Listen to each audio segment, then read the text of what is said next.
Imagine graduating from college, earning the degree you were told would unlock opportunity, polishing your resume, and sending out hundreds of applications. Days pass, then weeks, then months. Nothing. No interviews, no callbacks.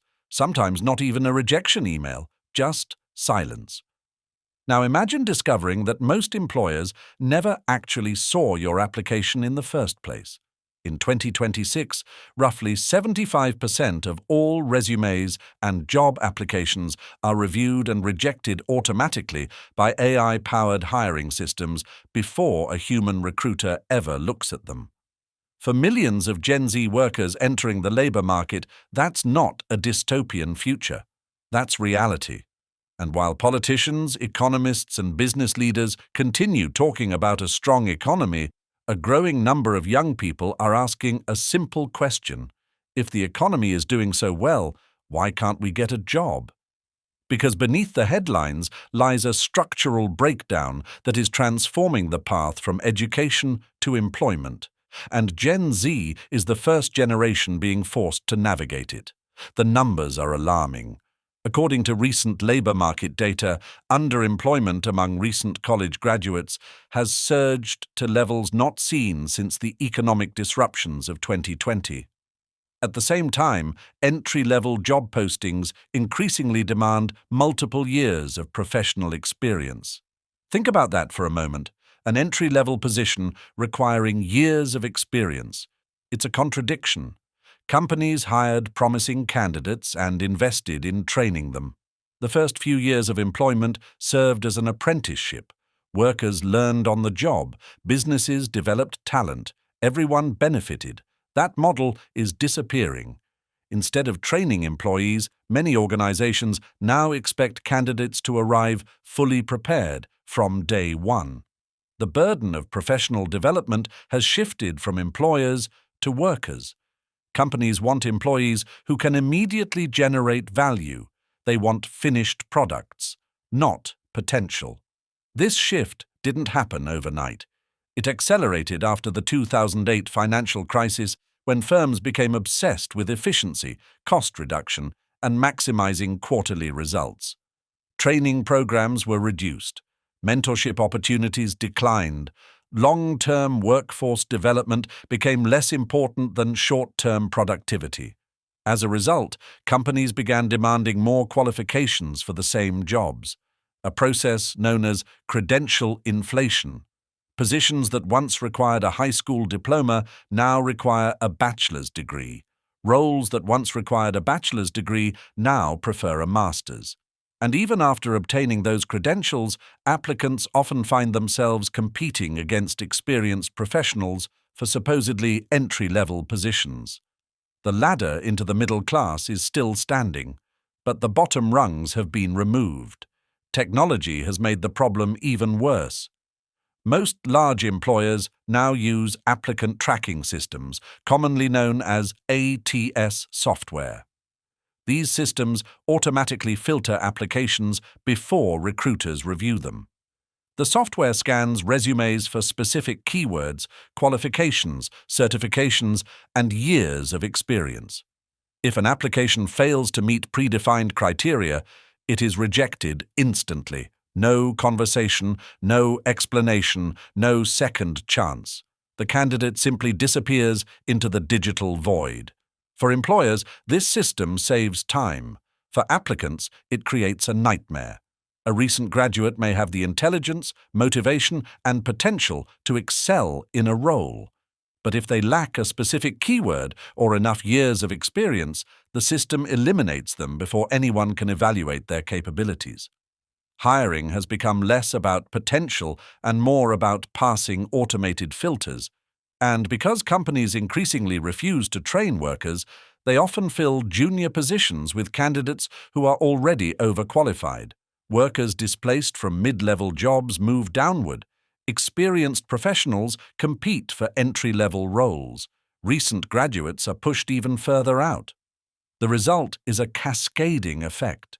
Everyone competes for fewer opportunities, and the youngest workers suffer the most. Many are forced into temporary jobs, gig work, freelancing, or low-wage service positions unrelated to their education. These jobs provide income, but they rarely provide career progression. The longer workers remain trapped in them, the harder it becomes to enter their chosen profession. Economists call this economic scarring. The idea is simple.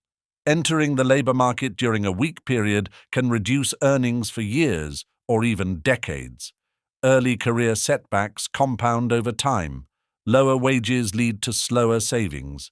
Reduced opportunities lead to fewer promotions. Professional networks develop more slowly. A bad start creates long-term consequences. And Gen Z is entering one of the most difficult entry-level environments in modern history. Another controversial factor is the growing debate surrounding labor market competition. Many policymakers have raised concerns about the misuse of guest worker programs. These programs were originally designed to address shortages of specialized talent. The goal was to supplement the domestic workforce, do not replace it. However, critics argue that some employers increasingly use these programs to reduce labor costs. Government investigations and proposed reforms have highlighted concerns that certain hiring practices may prioritize cheaper labor over developing domestic talent. Whether one agrees with that assessment or not, the perception alone has intensified frustration among young workers struggling to gain experience. Many graduates feel they are competing in a system where the rules have fundamentally changed. And then there's artificial intelligence, perhaps the most disruptive force of all. For years, AI was presented as a tool that would augment workers rather than replace them. The reality appears more complicated. While AI may not eliminate entire professions overnight, it is disproportionately affecting entry-level work. Think about the tasks traditionally assigned to junior employees: data entry, basic research, administrative support, initial coding drafts, routine analysis, documentation. These are exactly the kinds of tasks AI performs reasonably well. Companies see an opportunity. Why hire 5 junior employees when software can handle a significant portion of their workload? From a short-term financial perspective, the answer seems obvious. Reduce hiring, cut costs, increase efficiency. But there is a hidden danger: the pipeline problem. Every senior professional started as a beginner. The junior analyst becomes the senior analyst. The junior developer becomes the software architect. The junior accountant becomes the financial controller. If organizations eliminate entry-level positions today, where will tomorrow's experts come from? Experience cannot be downloaded. It cannot be generated by a chatbot. It must be earned through years of practical work. Yet many companies are sacrificing long-term talent development for immediate savings. The consequences may not become visible for several years, but they are already beginning to emerge.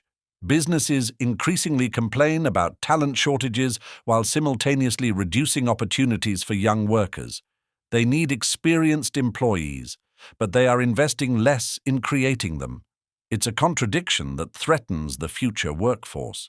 Some economists describe this as institutional knowledge erosion. Organizations rely on experienced professionals to preserve expertise, train newcomers, and maintain operational continuity. Without a steady flow of new talent, that knowledge eventually disappears. The problem extends beyond individual companies. A nation that fails to integrate young people into productive careers risks weakening its long-term economic potential. Innovation slows. Productivity declines. Consumer spending weakens. Tax revenues suffer.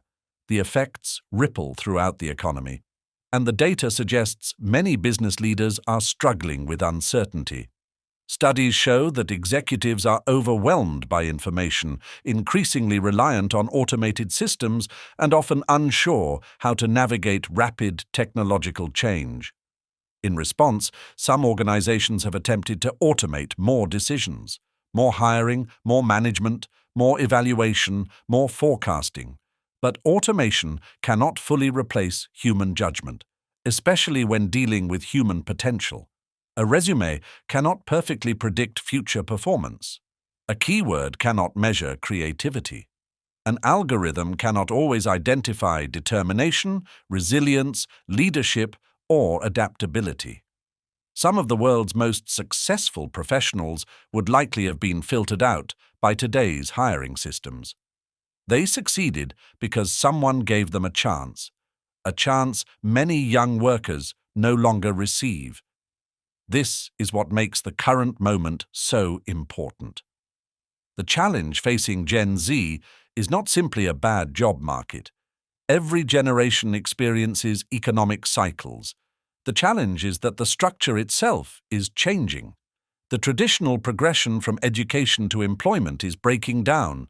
Companies want experience but refuse to provide it. Hiring systems prioritize credentials over potential. Technology removes opportunities at the bottom of the career ladder, and economic pressures encourage businesses to focus on short-term efficiency rather than long-term workforce development. For Gen Z, this creates a perfect storm.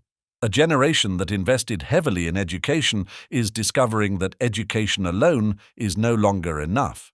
Degrees are no longer guarantees. Internships are often unpaid. Entry-level jobs require experience, and AI increasingly competes for the very tasks that once served as stepping stones into professional careers. Yet history suggests something important. Labor markets evolve, industries change, new opportunities emerge. The skills that matter today may not be the skills that matter tomorrow. The workers who adapt often find ways to succeed even during periods of disruption. The real question is whether institutions will adapt as well. Will employers rebuild training pipelines? Will governments address structural barriers?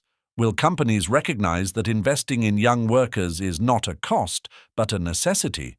Because a society cannot eliminate the entry point into professional life and expect long-term prosperity. Every expert was once a beginner. Every leader was once inexperienced. Every successful career started somewhere. If the pathway into work disappears, the consequences won't just affect Gen Z, they will affect everyone. The future workforce depends on the opportunities we create today, and right now, those opportunities are becoming harder to find than ever before. If you enjoyed this video, make sure to like, subscribe, and comment below. Have you experienced the experience wall while applying for jobs? Do you think AI and automated hiring systems are helping or hurting young workers? Share your thoughts in the comments, and don't forget to subscribe for more deep dives into economics, technology, and the future of work.